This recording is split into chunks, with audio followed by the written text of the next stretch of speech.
Since a long time in the history of independent India, this question of sub-classification of scheduled caste and scheduled tribe issue has been alive in the political circle and also in the legal circle. That several states were saying that no, we will not have it. There was some other states, they were saying no, we will go for it. So, they did classification on their own, which was later on challenged in the court. And then the matter was taken up at the Supreme Court level. So, Supreme Court had to constitute constitution bench. So, 2-3 constitution bench were already set up and they gave their judgment, and then they said under article 341 it is only the Union Parliament which has a right to reclassify caste and communities who will be included or not included within the SC and ST list or even OBC list. In that connection, what is important to note here is that when it is clear that under article 341 the state assemblies or state government in that sense do not have power to reclassify or even classify caste and communities which will be included under the list of beneficiaries in that sense of the scheduled caste, scheduled tribe and OBC categories, then why is Supreme Court now asking the states to reclassify them? And at the same time, the Supreme Court is also asking that the state to do it on the basis of data from the field. Instead of asking that, Supreme Court could have asked two constitutional bodies like National Commission for Scheduled Caste and National Commission of Scheduled Tribe to do a study, nationwide study in 6 months time or a 12 months time, and find out what is the current situation. Is it true that only certain caste people have benefited from the reservation policy implementation, or there is a large chunk of scheduled caste population or scheduled tribe population which have remained outside the ambit of the reservation policy implementation?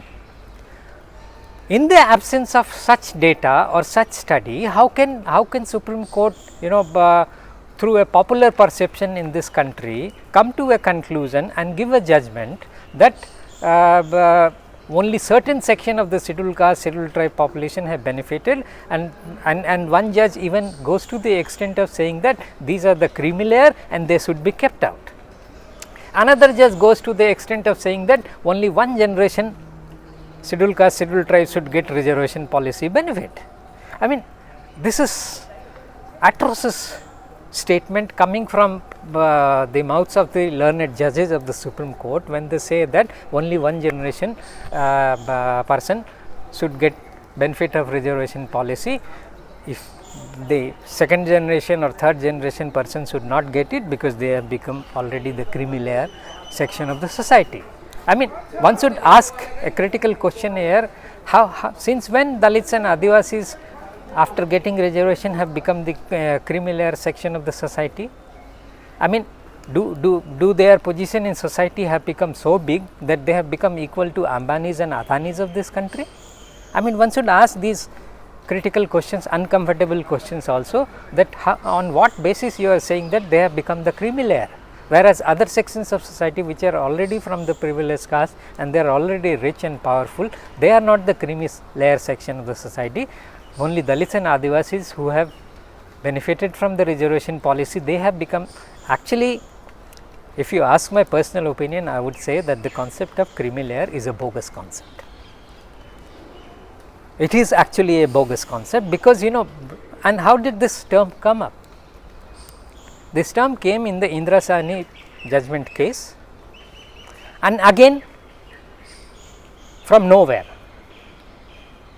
I mean, this was not an issue to be considered in that case, Indira Sahni versus Union of India, regarding reservation for OBC. I know from where it came. It came from somebody's mind. A judge pointed out that we should keep out the creamy layer. On what basis you will keep out the creamy layer? On economic criteria? Reservation is not given on the economic criteria. Reservation for SC, ST and OBC is given on the criteria of social and educational backwardness. So, how can you recreate a situation wherein on the basis of economic criteria you will say that they have become the criminal? Sir, in newspaper, some progressive writers, the so-called progressive writers and some left organizations, they have also aired their opinion following the judgment, and they claim that they are the champion of Dalits and Adivasis. But if you read their argument, they are somehow celebrating this judgment directly or indirectly, and they tend to argue that such sub-classification or sub-categorization would lead to further the process of equality within the SC community, because those who are underrepresented, they will be given a chance. So, how do you comment on their views? Are they so naive, or have they failed to understand the Dalit issues? See, it is not that they have failed to understand the Dalit issue. No, it is a deliberate attempt to mislead the people. It is a deliberate attempt. They understand situations very well, but then they would pretend as if there is something else which is responsible for the sorry state of affairs. They do not want to attack the root cause. They do not want to attack the root cause that, as I was saying earlier, problem does not lie with the policy as such. Problem lies with the way it is being implemented. There is no proper standard operating procedure which is followed by all the institutions of government while implementing the reservation, and that is why you will find the discrepancy. Instead of asking the question that why the state has failed to implement reservation for SC, ST and OBC in totality, nowhere it is being implemented seriously. Nowhere. Everywhere you will find the backlog, whether it is in the education institution or in the government sector jobs. Everywhere you will find backlogs.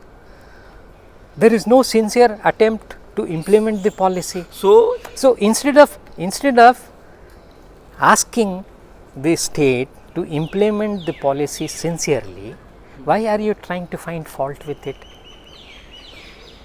You are trying to find fault with the policy as such. You are not trying to find fault with the way it is being implemented. That why universities or colleges, they do not follow, or even the government agencies, recruitment agencies do not follow the process of implementing reservation policy with full sincerity. Why? Why such kind of demands does not come from them? Why only they are asking for reclassification? See, classification or reclassification is not a problem at all. You can classify, reclassify, that is fine, poverty line, below poverty line, you can do all kinds of classification. But if it is not implemented properly, the problem will remain. Instead of resolving the issue of not having adequate representation or having over representation, you are creating division within the society that look, you were eating up all the good things all the time till now. Now you go out, I will come in. Why you are creating that kind of situation? You broaden the base. I mean, what is the percentage of Dalits population in this country? How much resources you will need so that everyone comes and takes the benefit of reservation policy? Are you trying to say that no, we have resource crunch in this country, we cannot give jobs to everyone, so first we gave jobs to certain section of Dalit Adivasi society, now we will keep them out and then so that others can come inside the system? But that is not the best way of solving the problem. That is what I am trying to point out, that this is not the best way of solving the problem. The best way of solving the problem is to understand the problem first and then suggest remedial measures. Instead of doing that, they are saying no, we will reclassify. Why reclassify? Because article 341 also says, article 341, article 342 also says the state can reclassify. This is the only argument Supreme Court is giving now, and on that basis they are asking the states to reclassify. They are not asking the constitutional bodies, they are not taking opinion from the constitutional bodies like say National Commission for SC and ST, because they do not consider them worth to be being consulted with. So, they are asking directly the state government. Nowhere I have seen that these two constitutional bodies, these are very important bodies, they have never been consulted with, Sir, neither by the Supreme Court, nor by the High Court, nor by the Government of India, that how best can we implement the policy. Yes, you were asking. Sir, sometime I just keep thinking that the concept of creamy layer has already been introduced in OBC reservation. Now it is being tried to inject into this SC and ST reservations through illegal means. Why such concept, the concept of creamy layer, is not ever introduced in, let's say, UR category? Because in UR category you will see, I find two problems. One, that UR, under the UR category, if somebody is from SC community, ST community or OBC community, if they go to claim the job, I have seen some of my friends have said that if they have gone to Delhi University for appearing in any interview under UR category, even the so-called progressive professors and principals who come to TV channel, they write big editorials in the newspaper, they have said, why have you come here to take the seat of general category student? General category. You have already got ST quota, you have already got SC quota, you have already got OBC quota. Are you not satisfied with your own organization? Why you have come to eat up this UR category list? Sir, you have also applied for the post of assistant professor many places under the UR category, and sometime you have also told me in earlier conversations that at many places you have been given these remarks by the board that Dr. Umakant, had this post been SC, you could have got the job. So my point is that why UR category is seen or is assumed to be reserved for 4 or 5 or 6 upper caste, and why such creamy layer concept is not being debated. It is being debated for the community which is the most marginalized. Is it not ironical? It's very ironical in that actually the concept of creamy layer should be applied to the general category, yes, the unreserved category. Yes. Because they have been reaping the benefits of everything since a long time, like millennia in that sense. So instead of branding OBCs or Dalits and Adivasis as creamy layer, a certain section of it who have benefited from the reservation policy so far as creamy layer, the government or the court should brand the section of overrepresented section of the unreserved category people as creamy layer, and they should be kept out, because see, then you would say that no, there is no reservation for upper caste people in this country. What is that 49.5%? And if that is not reservation for and EWS, sir. And EWS, now they have started, as I was saying earlier. Now let me comment on EWS, as I was saying that I will comment it later. EWS is again a bogus concept. There is no provision for it in the parliament, and Supreme Court has also vetted the government stand. On what ground have you created economically weaker section reservation, EWS, which is called economically weaker section, people belonging to the upper caste? And sir, if you get the EWS certificate, yes, it is written that it is certified that you are not SC, you are not yes, ST, yes, and you are not OBC. Yes, and that means you are from the upper caste section of the society and you are eligible to avail the reservation policy because you belong to EWS category, that is economically weaker section category. It's a way of, it's a fraudulent means of reaping the benefit from the government in the name of being poor. Because see, if you study the history of reservation policy in this country or the logic for reservation in this country, it is not on the economic criteria. One should understand this. See, reservation is not a charity, it is for parity. It's a defense mechanism. Reservation is actually a defense, it is not anti-poverty program, it is not poverty eradication program. One should understand it very clearly. What it is for, what does it stand for? It stands for parity, not charity, plus it is a defense mechanism against all possible discrimination that a candidate belonging to scheduled caste community or scheduled tribe community or OBC community faces at the time of selection for education institution admission or for getting a government job. So, that is why it is a defense mechanism, that by providing such kind of security measures from the government side, you will not face any kind of discrimination. So, it is as simple as that. Plus, it is also a right to get a seat on the table of decision making bodies and the governance process of this country.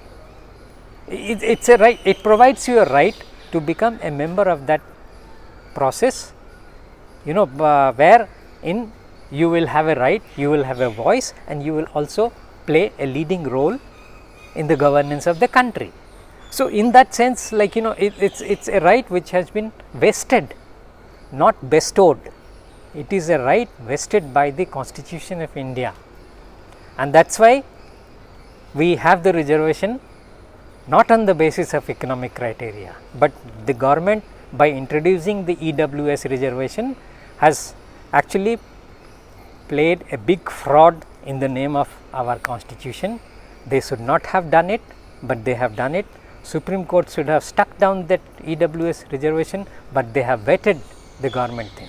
What we are seeing over the years now is that with the more right wing influence on the politics and governance of the country, Supreme Court is also getting overwhelmed.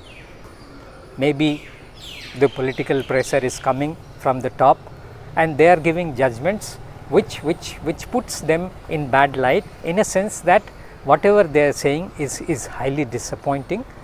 They may I mean, I have also seen, as an observer, political observer, who have spent enough number of years on research and advocacy, and I have enough number of publication and participation in international and national conferences also. I have seen that, like it's their attitude, the judiciary attitude and the higher bureaucracy attitude is not only discriminatory, but highly patronizing in that sense also, as I was talking earlier, that instead of keeping things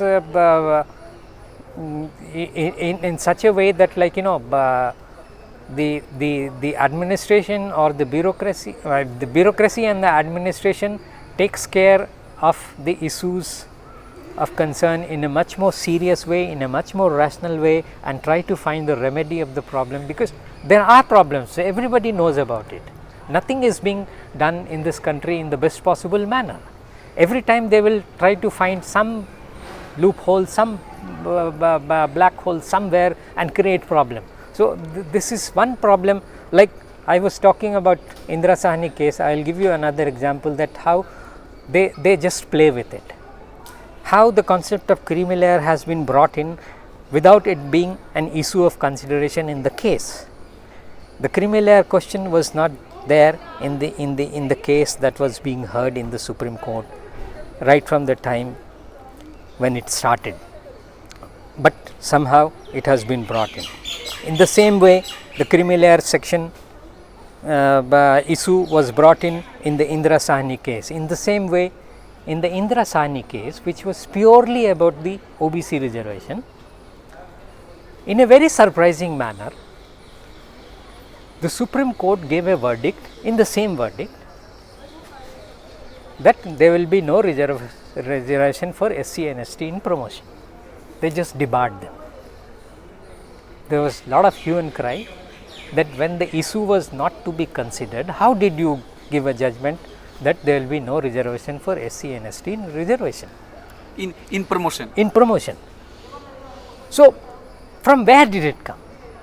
Is that not antipathy against Dalits and Adivasis? That when the issue is not to be considered, why are you bringing that issue and passing a judgment that there will be no reservation? In fact, in 1995, a constitutional amendment had to be brought inside the parliament to restore this aspect of the SC-ST reservation. So, that is how they have been playing.